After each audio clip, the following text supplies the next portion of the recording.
County Attorney Bill Montgomery joins us to discuss why people should vote no on Prop 205. Hi. Wow. So you just heard from the Reverend, and I know some people tuning in earlier were just surprised to hear from a religious figure speaking so, I guess you could say, positively about the legalization of drugs. Now, I know that you are very much against Prop 205. Right. I'm against it from a public safety perspective as well as from a responsible government perspective. And if you have the time to wade through the roughly 20 pages of 8-point font that creates wholesale new areas of law for Arizona, uh, you will come across one section after another that will justify a no vote, even if from a principled perspective you might agree with the principles that were discussed by Reverend Sharp. But first and foremost, I think people need to understand that this group, Clergy for New Drug Policy, this is one other George Soros front organization. Their partners include the Marijuana Policy Project that is sponsoring this current initiative, as well as the Drug Policy Alliance, which is another George Soros funded organization, and Law Enforcement Against Prohibition, which was also begun with George Soros funding. So I think this is another front group by George Soros pushing a particular idea that Arizona voters should reject. Now, what are some other points that he raised that need to be rebutted? Well, first is this false mantra of the war on drugs and that the war on drugs is responsible for everything that ails us in society. First off, I'm a Gulf War veteran. I know what war looks like. This is not a war. This has been a multi-decade effort at having a consistent national drug policy that has proven successful. The most recent national survey on drug use and health of America indicates that 90% of Americans do not use drugs. I mean, if we could get 90% of Americans to agree to not do or do anything in any other area, we would say that's successful. And yet, I don't think we should give up on the 10% of Americans who do have issues with addiction, whether it's alcohol or marijuana or cocaine or methamphetamine, LSD. Prescription drugs, too. Right, even prescription drugs.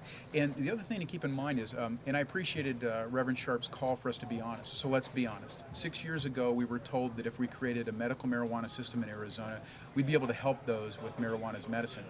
And now, because dispensary owners have made so much money off of that, they've agreed to go into business with the Marijuana Policy Project to now create a recreational market that would expand the number of available users and allow these individuals, the current dispensary owners, to make millions of dollars. The chairman of this proposition owns 2 dispensaries and has a cultivation site. He's going to make money hand over fist, and we're going to pay for it. And when I say pay for it, we'll pay for it in terms of public safety consequences. There's a specific provision within the initiative that states the state may impose no penalty for an action taken while under the influence of marijuana, based solely upon the presence of metabolites in somebody's blood. Now, the lawyers who wrote this initiative missed the Supreme Court opinion 2 years ago that says you can't charge somebody with DUI unless they have active impairing metabolites in their system. And those only last from 3 to 12 hours. So we're not talking about our laws even allowing someone to be charged 30 days after use. So this section now is overly broad, addresses a problem we don't have, but creates a new one for law enforcement. And let me give you an example. Currently, if there's a collision in which someone's hurt or killed, and the impaired driver, who usually is the one that survives, is unconscious, so they make no statements to law enforcement, they don't do the field sobriety tests, they don't do a drug recognition evaluation, our ability to charge and prove impairment, and therefore reckless conduct in causing the death of another, is based on those blood results. But this initiative gives virtual immunity to an impaired marijuana driver that doesn't exist for alcohol or any other drug. The other things to keep in mind, too, is that this creates a system of regulation greater than anything we have for any other substance in Arizona. The Department of Marijuana is given authority to investigate not just licensees like the Department of Liquor, but also anyone in Arizona who transfers marijuana for anything of value. Now, that degree of regulatory enforcement is going to swallow up the dollars required to carry out that regulatory system. So when you pay for the regulatory overhead of the Department of Marijuana, you pay for the regulatory overhead for the Department of Revenue that's supposed to go out now and ensure that cash-only businesses are paying their taxes, because that'll happen. Then you've got to pay back the marijuana fund, because this proposition takes money out of the medical marijuana fund, and so they got to pay that back. So you're saying this is going to cost taxpayers here in Arizona a lot of money. Oh, it will. Yeah. It will. By the time you work your way down to a pittance that could go to schools, even under best of circumstances, it's not enough money to buy one textbook for a child for the year. So I say, keep that change, because the societal cost that we're going to have to pay will be a net loss by more money out of the general fund that we'll have to spend to cover the impaired drivers, more kids going to emergency rooms, which they saw in Colorado, as well as more people who are going to be addicted and need treatment services. That's one of the other things that I don't think Reverend Sharp knew about Arizona. We've been a treatment first state for 20 years, going back to 1996. Your first 2 drug possession or use offenses, you can't go to prison in Arizona. We're mandated to provide substance abuse treatment, and we do. And over the course of that treatment, 75% of people successfully go on to avoid contact with the criminal justice system. So let's say hypothetical situation, right? Hypothetical situation, I'm driving and I'm in possession of marijuana and I get pulled over. What happens to me? First offense. Sure, first offense, and it's a usable amount. It's not just there's a leaf in the car or one seat. It's a usable amount. Sure. What can happen if you have no criminal history is we're going to give you a chance to go through a diversion program to help address substance abuse issues. And if you successfully complete it, and mind you don't have a criminal history, right, we're not going to file a criminal charge so against you. I don't get arrested in that moment? I do get arrested. It's a possibility that if a police officer were to find just a usable amount, you could be cited. Okay. It's not a guarantee that you get arrested. Everything else that's part of that stop would be taken into account by the police officer. So driving recklessly, or it's just a headlight out. Yeah, it could be a headlight out, but then the officer didn't stop you because you were in possession of marijuana. He didn't know. And so these arrests that occur within Arizona for possession of marijuana, it starts with something else. And it's only as a result of further investigation that might even come into play. But if you successfully complete that treatment program, you won't be charged. And even if you might have a criminal history and we charge you to begin with, if you successfully complete the program, we dismiss the case with prejudice. So you never have that felony conviction on your record. And the reality too is that it really takes about the 4th or 5th case where that felony charge is going to stick. That first time that we go to prosecute, we typically designated a misdemeanor up front so that again we can focus on getting people help. It's when we start to see possession of marijuana offenses occur in concert with other property offenses that we now start to focus then on public safety and less on the drug treatment, because now we have the problem of drug-motivated crime, and that's where our focus has to go. People smuggling in drugs, drug dealers, that sort of crime? We see that too. In fact, that's the majority of offenders in prison right now who go to prison for possession of marijuana. They've typically pled down from drug trafficking or possession for sale.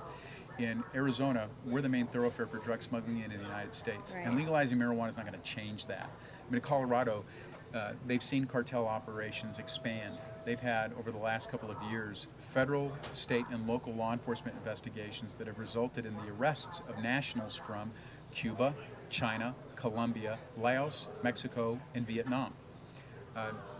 We didn't see that before they legalized marijuana there. And the other important point to make is that in Arizona we have the Voter Protection Act. So we can't learn from our mistakes and correct them like they've been trying to do in Colorado. They've had over 80 pieces of legislation go through that legislature trying to fine-tune the system they set up. We won't be able to do it once. All we can do is take these issues that I've shared with folks this afternoon and make them worse because of the degree of voter protection that applies to these statutes. Well, what about the medical benefits? Medical marijuana was legalized here a few years ago. What's your take on that? If you had it your way, would you allow medical marijuana to be legal? I think what we could do in Arizona is similar to what we've seen in other states, where we can modify that program to ensure that it hasn't become a de facto recreational program, which 205 does nothing with medical marijuana. It's not going to affect it at all. So there's commercials we've seen with a retired pro football player who says he's in pain and wanted to get off his opioids. He would qualify for medical marijuana.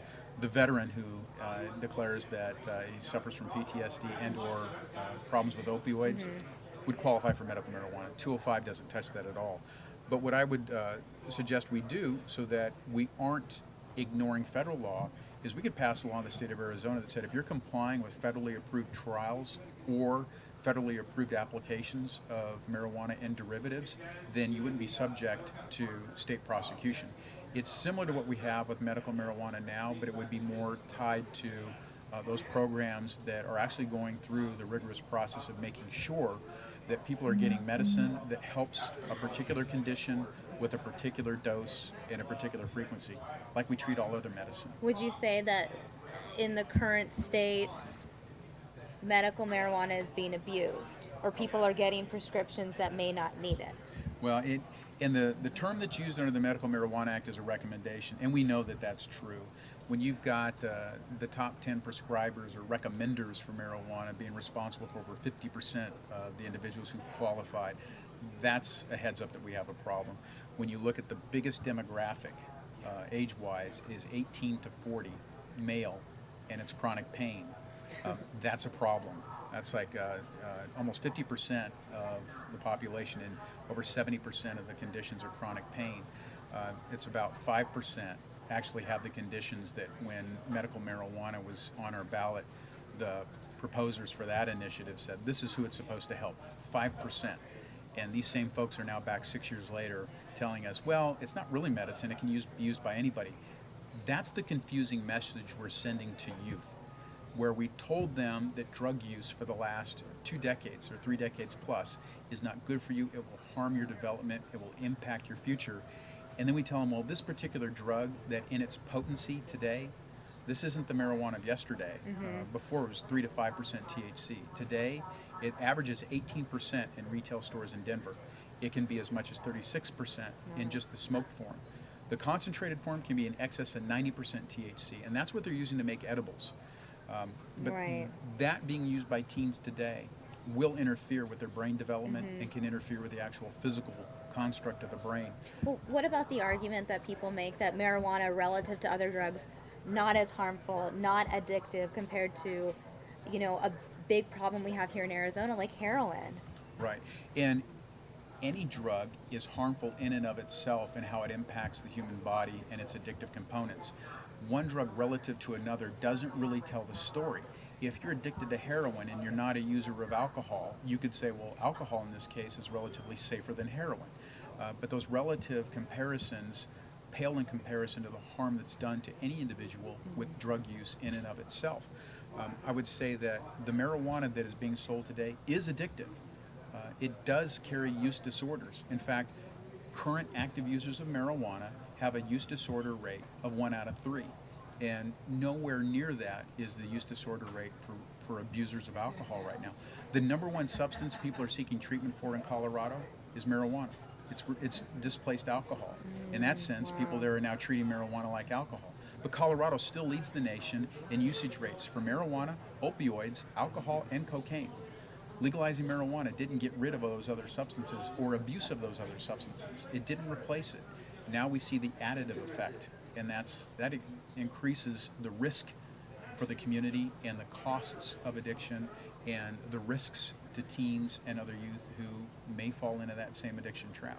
Now, I know I brought this question up with the Reverend, so I want to ask you that same question. What about the argument that, whether it's legal or not, kids are going to get their hands on it if they want it? Well, today, usage rates for marijuana among teens in Arizona is much less than usage rates for alcohol and tobacco, both legal regulated substances. When you tell people something is legal and you increase its availability, you see use increase. And we know from tobacco and alcohol that no matter how much we regulate it, you can't keep it out of the hands of youth. At least by keeping it illegal and treating it as the drug that it is, we send a consistent message. I mean, the Reverend wanted to talk about honesty. Let's be honest. Let's not confuse the message that we're sending to kids. Drugs are harmful to them. Keeping it illegal keeps the use rates among teens lower than the legal regulated substances. And in this initiative, we want to see about how are we going to treat availability for youth. If a teen uses a fake ID to buy marijuana under this initiative, it's treated as a petty offense.